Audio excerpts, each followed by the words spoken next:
Esse é um vídeo continuação, pois nós estamos na série de mensagens a respeito da origem das duas testemunhas, a respeito da origem das duas casas de Israel. Nos vídeos anteriores, eu falei a respeito da importância de você conhecer o ensino das duas casas de Israel para desbloquear as profecias mais importantes da palavra de Deus para o final dos tempos. Se você prestar bastante atenção a respeito dos estudos, falando sobre os profetas no Antigo Testamento, você vai ver que a maior parte dos estudos são estudos maravilhosos, são estudos que nós aprendemos muito, mas são estudos que falam apenas de coisas devocionais que servem para as nossas vidas no dia a dia. E a maior parte desses estudos são apenas estudos falando sobre coisas históricas, sobre acontecimentos históricos. E nós precisamos saber das coisas devocionais, nós precisamos aplicar na nossa vida aquilo que Deus revelou aos profetas, nós precisamos saber do contexto histórico, sim, mas existem profecias profundíssimas nos profetas que são bloqueadas para aqueles que não conhecem o ensino das duas casas de Israel. Os profetas, eles não falam apenas de coisas históricas, os profetas no Antigo Testamento não falam apenas de ensinamentos para a nossa vida devocional. Na verdade, a maior parte das informações que nós temos para a igreja do tempo do fim estão nos profetas. E se você não conhecer o ensino das duas casas de Israel, a maior parte dessas profecias são bloqueadas para você. Esse é o vídeo número 3, da série, a respeito das duas testemunhas e sua origem. A profecia dada a Jacó, na verdade, a promessa dada a Abraão, Isaac e Jacó. Uma profecia que tinha sido dada lá nos primórdios, Sem, Cã e Jafé. Sabia que ali já estava sendo falado sobre as duas testemunhas? Você sabia disso? Em vídeos futuros eu vou estar falando a respeito disso. A profecia dada, a promessa dada a Abraão, Isaac e Jacó, já tinha sido mostrada desde a época dos filhos de Noé. Então nós vemos que esse ensino das duas casas de Israel não é um ensino novo, mas a maior parte dos cristãos não conhecem porque eles estão pensando apenas naquilo que foi ensinado pela tradição evangélica, quando na realidade Deus ele renova a sua palavra e não existem revelações novas. O que está acontecendo no período que nós estamos vivendo é que Deus está descortinando diante dos olhos de seus servos as profecias que já estão na palavra de Deus. Eu espero que você tenha acompanhado os vídeos anteriores, porque essa é uma série que precisa ser assistida em sua ordem. Esse é o vídeo número 3, falando a respeito da origem das duas testemunhas das duas casas de Israel. Seja muito bem-vindo a mais essa meditação do canal A Lâmpada para os Meus Pés.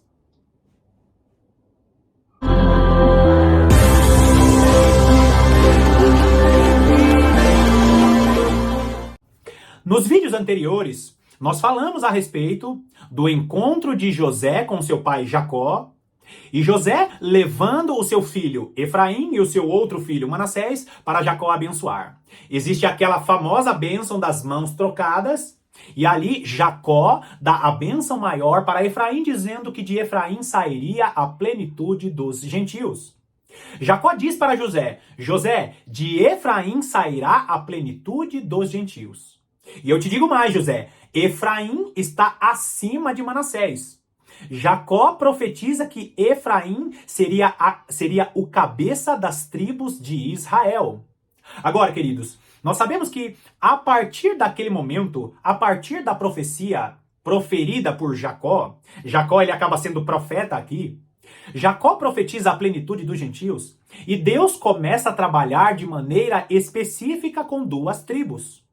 Eu vou colocar aí para você na tela as 12 tribos de Israel, os 12 filhos de Jacó, a partir ali da profecia que Deus deu a Jacó.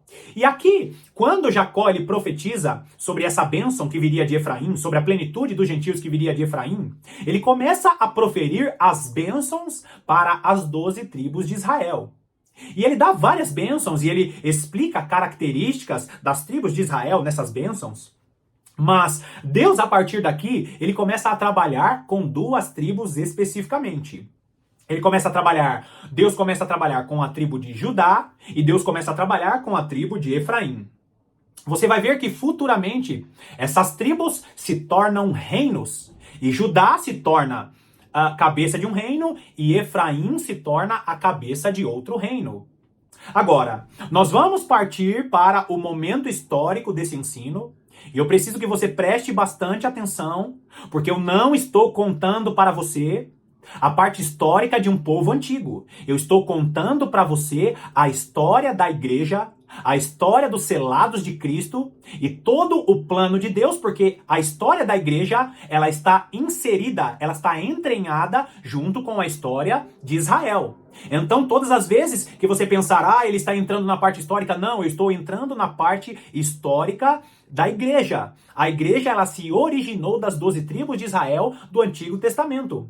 É por isso que muitas pessoas não ficam em estudos como esse, porque não gostam de história, mas na realidade é muito importante e fundamental para dar base ao nosso ensino, ao nosso estudo. Então, queridos, a partir do momento em que Jacó profetiza, dizendo que a bênção sairia ali, a bênção maior sairia de Efraim, ele começa a proferir as bênçãos para as 12 tribos de Israel. E aí Deus começa a trabalhar de maneira específica com a tribo de Judá, e começa a trabalhar de maneira específica com a tribo de Efraim, e em determinados momentos, essa tribo de Efraim, Deus cita o nome de José, justamente porque de José saiu Efraim. Nós vamos ler Gênesis capítulo 49, apenas as bênçãos proferidas pelas duas tribos que Deus começa a trabalhar em toda a história. São as tribos cabeça, são as tribos que fazem parte do plano de Deus na origem e na construção das duas testemunhas, das duas casas de Israel. Nós vamos ler primeiro a bênção proferida a Judá. Judá tem um papel fundamental aqui, você sabe muito bem que o nosso Senhor, ele veio da tribo de Judá, ele é o leão da tribo de Judá, e olha só a bênção proferida por Jacó naquela época para a tribo de Judá. Ele diz assim: Judá, teus irmãos te louvarão, a tua mão estará sobre a cerviz de teus inimigos, os filhos de teu pai se inclinarão a ti. Olha que importante isso, queridos. Aqui Deus já está mostrando que Judá seria uma tribo de realeza. Judá seria uma tribo que daria origem a reis, ou seja, teus irmãos se inclinarão a ti. O que ele está dizendo? Que Judá seria divino? Não apenas isso, né? Sairia ali aquele que era divino, o nosso Senhor, mas que Judá seria uma tribo que teria origem de reis, origem de monarcas. Presta atenção aqui. Ele diz: os filhos de teu pai se inclinarão a ti. Judá é leãozinho, da presa subiste. Judá é leãozinho, da presa subiste. Filho meu, encurva-se e deita-se como leão, e como leoa. Quem o despertará? Ou seja, Judá é leãozinho porque dele sairia o leão da tribo de Judá. Está mostrando claramente aqui que de Judá sairia reis.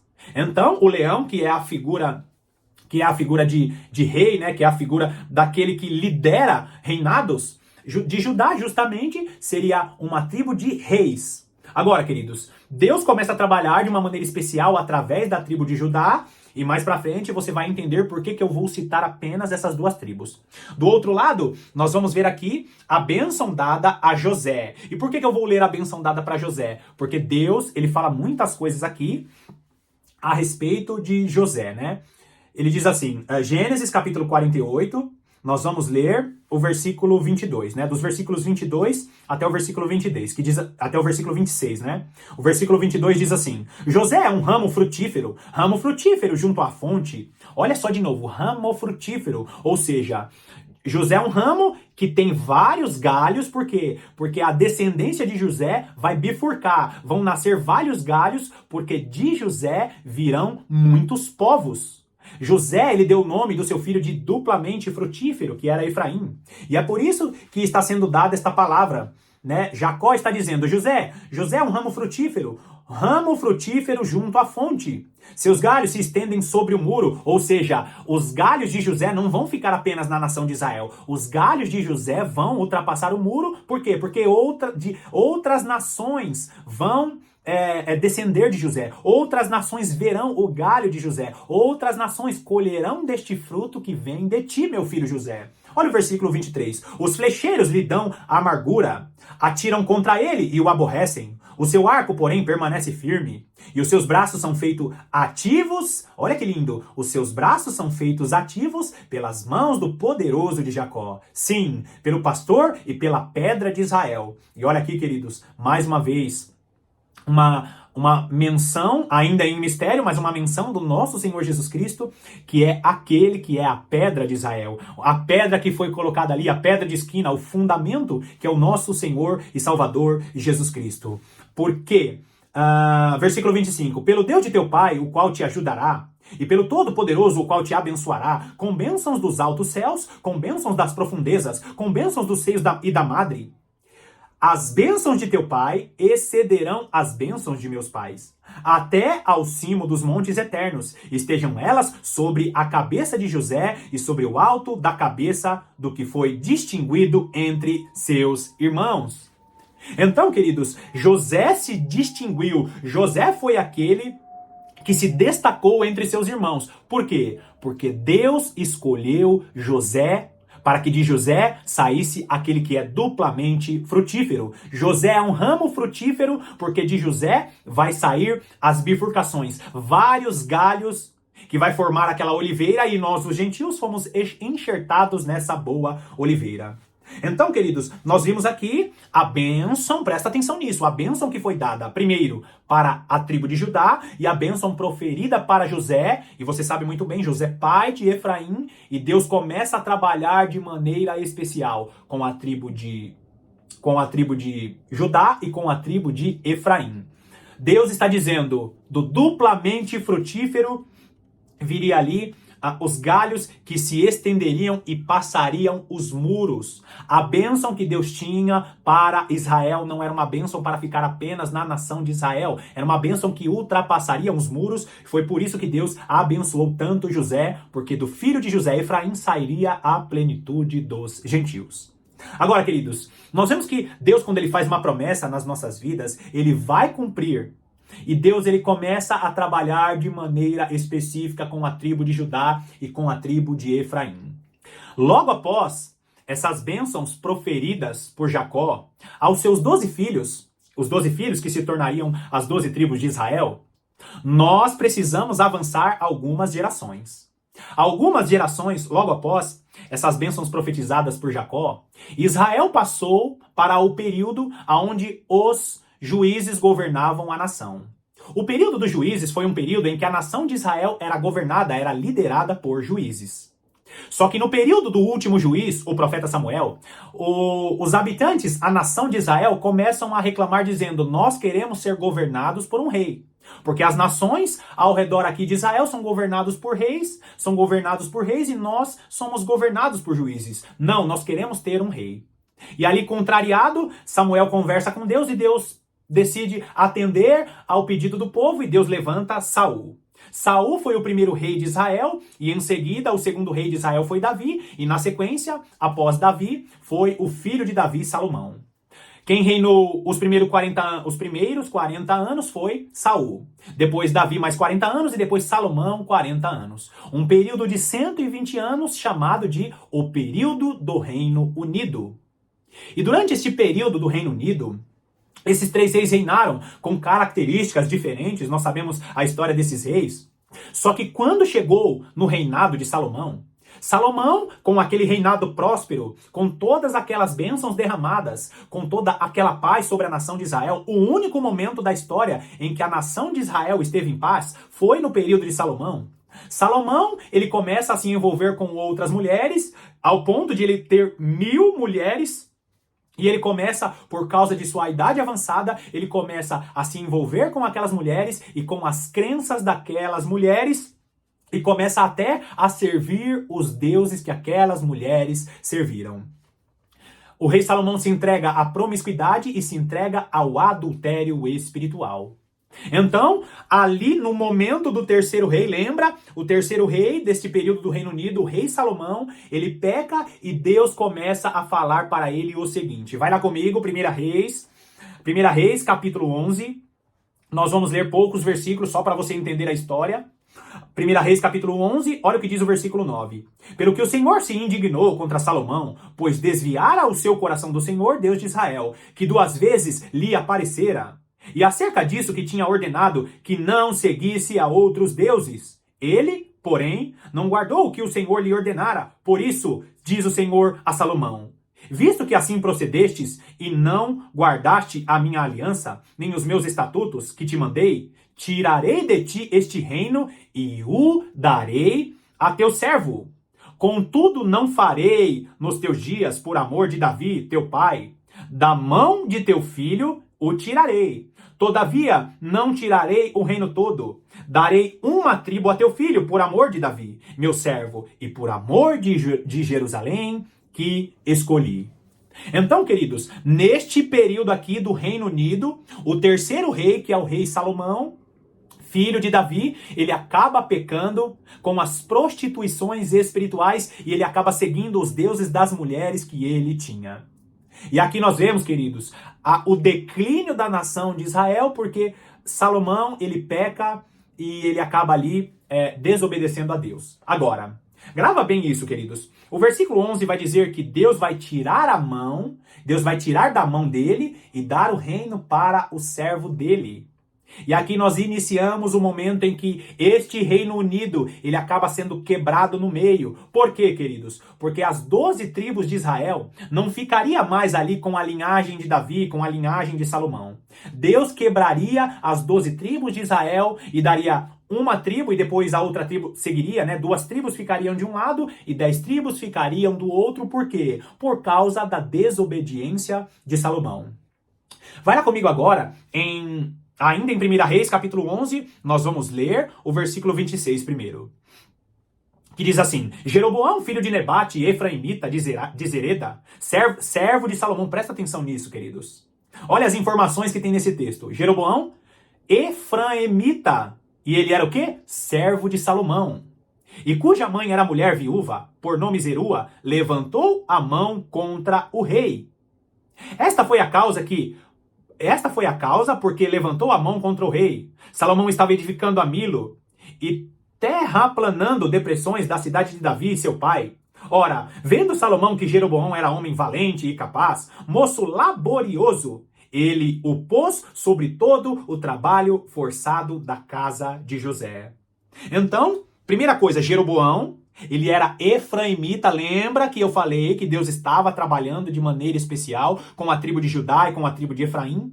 O primeiro rei, presta atenção, o primeiro rei desse reino importante era um efraimita. Grava bem isso. Jeroboão, efraimita. Agora, continua no versículo 29. Sucedeu nesse tempo que, saindo Jeroboão de Jerusalém, o encontrou o profeta Aías, o silonita, no caminho. Esse se tinha vestido de uma capa nova e estavam sós os dois no campo. Grava bem isso. O profeta Aías, ele encontra Jeroboão, o efraimita. Eles se encontram. Olha as informações que tem no texto. Ele estava com uma capa nova. Olha o versículo 30. Aías pegou na capa nova que tinha sobre si, rasgou em 12 pedaços e disse a Jeroboão: toma 10. Toma 10 pedaços, porque assim diz o Senhor Deus de Israel: eis que rasgarei o reino da mão de Salomão, e a ti darei 10 tribos. Porém ele terá uma tribo, por amor de Davi, meu servo, e por amor de Jerusalém, a cidade que escolhi de todas as tribos de Israel. Porque Salomão me deixou e se encurvou a Astarote, deusa dos Sidônios, a Quemos, deus de Moabe, e a Milcom, deus dos filhos de Amon, e não andou nos meus caminhos para fazer o que é reto perante mim, a saber, os meus estatutos e os meus juízos, como fez Davi, seu pai. Então, queridos, Deus está aqui rasgando o reino. As 12 tribos que estavam na mão de Salomão estão se rompendo. E aqui o profeta Aías está ali fazendo aquele ato profético, rasgando as vestes dele, rasgando o tecido e dando 10 pedaços do tecido nas mãos de Jeroboão, dizendo: olha, você, Jeroboão, efraimita, você está ficando com 10 tribos. E a outra tribo, que é a tribo de Judá, ela vai ficar ainda com a linhagem de Davi e Salomão. Mais pra frente, a tribo de Benjamim se une a Judá, mas inicialmente apenas a tribo de Judá, ou seja, 10 tribos de um lado e 2 tribos do outro. Agora, queridos, Jeroboão foi um homem que ficou ali com as 10 tribos de Israel, e é muito interessante. Vai lá comigo agora no capítulo 12. Capítulo 12, nós vamos ler o versículo 16, que diz assim: vendo, pois, todo Israel que que o rei não lhe dava ouvidos, reagiu dizendo: que parte temos nós com Davi? Não há para nós herança no filho de Jessé. As vossas tendas, ó Israel, cuida agora da tua casa, ó Davi. Então Israel se foi às suas tendas. Quanto aos filhos de Israel, porém, que habitavam na cidade de Judá, sobre eles reinou Roboão. Então, queridos, grava bem isso aqui. Grava bem isso aqui. Roboão fica com uma tribo, Judá. Grava bem isso. Essa tribo de Judá fica ali seguindo a linhagem de Davi até a chegada do Messias Jesus Cristo. Do outro lado, ficam 10 tribos. O líder dessas 10 tribos se chama Jeroboão. As 10 tribos, que mais pra frente teria a capital Samaria, essas 10 tribos ficam ali com seu rei Jeroboão. Então, de um lado, Roboão liderando uma tribo e depois 2 tribos que Benjamim se une. De um lado fica de um lado fica Roboão, filho de Salomão, seguindo ali toda a linhagem de Davi, porque tinha sido feita uma promessa a Davi, que não faltaria sucessor no trono de Davi. E do outro lado, as 10 tribos ficariam no chamado Reino do Norte, inicialmente liderada por Jeroboão. Eu coloquei aí na tela para você, e você está vendo agora, que futuramente, um tempo depois, um período depois, ali toda a linhagem de Davi seria chamada de Reino de Judá, ou Reino do Sul, e do outro lado, Israel ou Efraim, que seria chamado de Reino do Norte. Agora, queridos, Deus não começa mais a trabalhar apenas através de 2 tribos. Deus começa a trabalhar através de 2 reinos. O Reino do Sul, cuja capital era Jerusalém, o Reino de Judá de um lado, e do outro lado Israel ou Efraim, que a capital era Samaria, e as 10 tribos estão desse lado. Agora, você olhando aí para este gráfico, você olhando para este quadro que está aí na sua frente, você vai notar que nós temos 2 casas de Israel. E Deus começa a trabalhar de maneira específica. Queridos, quando chega em 722 a.C., o Reino do Norte, cuja capital era Samaria, sofre com o cativeiro assírio. E a Assíria, em sua maneira de governar, em sua maneira de submeter os povos, em sua maneira de subjugar os povos, ela pega o Reino do Norte e mistura as 10 tribos com várias nações para enfraquecer a cultura do Reino do Norte. E este Reino do Norte nunca mais volta a ser um reino, e desse Reino do Norte surge o povo samaritano. É daqui que surge o povo samaritano, que nos tempos de Jesus seria chamado de um povo misturado, de uma raça misturada. Os samaritanos sofriam muitos preconceitos, porque eram povos misturados com aquelas 10 tribos, e essas 10 tribos não foram mais vistas, porque o Reino do Norte se mistura com os povos. Só que do outro lado está o Reino de Judá, seguindo toda a linhagem de Davi. E o Reino de Judá nunca teve esse problema. Nunca faltou o sucessor ao trono de Davi. E isso aconteceu até que chegasse o nosso Messias. Jesus Cristo hoje não reina, literalmente, mas ele é o rei prometido e no reino milenar ele vai reinar. Só que o que nós precisamos entender, queridos, que nós estamos aqui como aqueles que são embaixadores de Cristo, porque aquele que é o leão da tribo de Judá vai reinar. Mas grava bem isso, o reino de Judá, ele sofreu com um cativeiro babilônico, mas o reino de Judá não foi disperso, não foi desfeito nem pelo cativeiro babilônico e nem pelos povos que subjugaram essa nação anos depois. Depois do reino babilônico veio os medos e os persas, depois vieram os gregos, depois veio o Império Romano, mas ainda assim Deus permaneceu ali, toda a linhagem de judeus, tanto é que existem judeus até hoje. Só que, queridos, aqui é um ponto crucial, por quê? Porque do reino de Judá, tem ali os judeus, e nós vamos ver vários exemplos aí no Novo Testamento. O apóstolo Paulo se declara um benjamita, lembra? Ali na época de Jesus, logo após a morte de Jesus, nós conseguimos identificar algumas pessoas que eram de tribos específicas, só que o reino do norte, ele já não existe mais. Aquelas 10 tribos que estavam ali do lado do reino do norte não existem mais. Só que aqui entra um ponto, volta aqui pra mim, presta atenção nisso.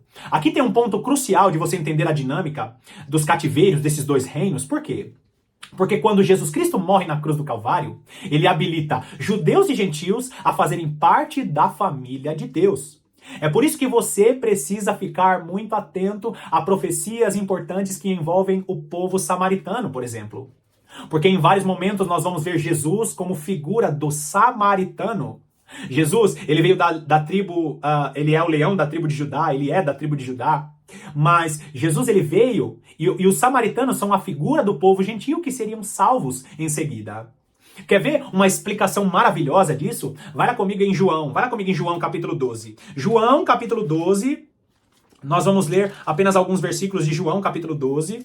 João capítulo 12, eu expliquei já várias vezes aqui. João capítulo 12, dos versículos 20 até o versículo 24. Presta atenção aqui que nós vamos ver na prática o que Jesus Cristo fez na cruz do Calvário para a construção das duas casas de Israel, que são as duas testemunhas. João capítulo 12, versículo 20 diz assim: Ora, entre os que subiram para adorar durante a festa, havia alguns gregos. Simples assim. Alguns gregos estavam ali celebrando uma das festas judaicas. Estes, pois, se dirigiram a Filipe, que era de Betsaida, da Galileia, e lhe rogaram: Senhor, queremos ver Jesus. Grava bem isso. Gregos, que eram gentios, não faziam parte dos judeus, queriam ver Jesus. Versículo 22. Filipe foi dizê-lo a André, e André e Filipe o comunicaram a Jesus. Os discípulos chegaram até Jesus dizendo: Senhor, os gregos querem ver o Senhor. Senhor, aqueles que não são judeus, os gentios querem ver o Senhor. E olha só o que Jesus responde. Respondeu-lhes Jesus: É chegada a hora de ser glorificado o Filho do Homem. Em verdade vos digo, se o grão de trigo caindo na terra não morrer, fica ele só. Mas, se morrer, produz muito fruto. Olha bem para esse versículo que está ali na tela. Os gregos, eles estão querendo ver Jesus. E Jesus, olha a resposta de Jesus. Olha, estar para ser glorificado o Filho do Homem. Só que se o grão de trigo não cair na terra, ele não pode dar muito fruto. Mas se o grão de trigo cair na terra, ele dará muito fruto. Ou seja, eu preciso cair na terra para dar muito fruto. Senão vocês, gentios, não podem ser salvos. Quando Jesus Cristo morre na cruz do Calvário, ele está concedendo a salvação a todas as pessoas do mundo e ele está concedendo o direito dos gentios a fazerem parte da família de Deus. Aqueles que não conhecem as profecias da palavra de Deus, não compreendem esse mistério do ensino das duas casas de Israel, porque Jesus Cristo, ele precisou, como grão de trigo, ser semeado na terra para habilitar judeus e gentios a fazerem parte da família de Deus. Quando os gregos vão visitar ali Jesus, pareceu até uma resposta estranha, mas ele estava dizendo simplesmente: Gregos, eu não tenho muita coisa para oferecer a vocês gentios hoje, mas eu preciso ser glorificado, eu preciso cair na terra como grão de trigo, eu vou ser glorificado e eu vou derramar o Espírito, que são as chuvas, para que venha a nascer novos trigos. É por isso que a igreja, ela é a figura do grão de trigo. É por isso que a igreja, ela é feita do trigo. É por isso que a festa de Pentecostes tinha ali os pães feitos com trigo e eles eram untados com azeite. Ou seja, os dois pães que eram apresentados na festa de Pentecostes, untados, é a igreja de Jesus Cristo, são as duas testemunhas, esses dois pães revestidos da unção, porque Jesus Cristo morre e envia o Espírito Santo. Envia a chuva que unta esse pão feito de trigo. E é tremendo você ver isso, queridos. Por quê? Porque quando nós olhamos a profecia que foi dada a Oséias, olha só o que diz Oséias. Oséias, capítulo 1, Oséias profetiza esse exato momento em que Jesus fala, Oséias explica isso, e olha só que importante isso. No primeiro vídeo dessa série, eu li esse versículo. Oséias, capítulo 1, o versículo 11 diz assim: Os filhos de Judá e os filhos de Israel se congregarão, e constituirão sobre si uma só cabeça, e subirão da terra, porque grande será o dia de Jezreel. Olha só, queridos, os filhos de Judá, os filhos de Israel, está falando sobre o quê?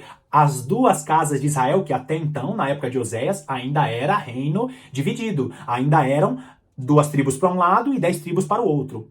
Você consegue aqui ver Oséias profetizando, dizendo que os filhos de Judá, ou seja, os judeus, os filhos de Israel, ou seja, os gentios, que sairiam ali do reino do norte, se congregarão e constituirão sobre si uma só cabeça, ou seja, essa uma só cabeça, Jesus Cristo.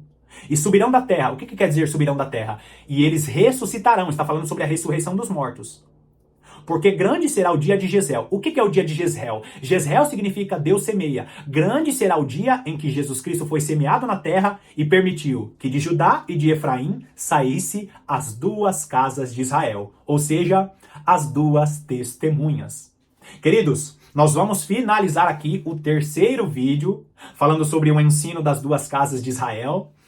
E aqui já deu para ter uma boa base que dos dois reinos de Judá, Israel ou Efraim, desses dois reinos, saiu aqui a plenitude dos gentios, e por causa do sacrifício de Jesus Cristo na cruz do Calvário, judeus e gentios foram habilitados e eles são as testemunhas do Senhor.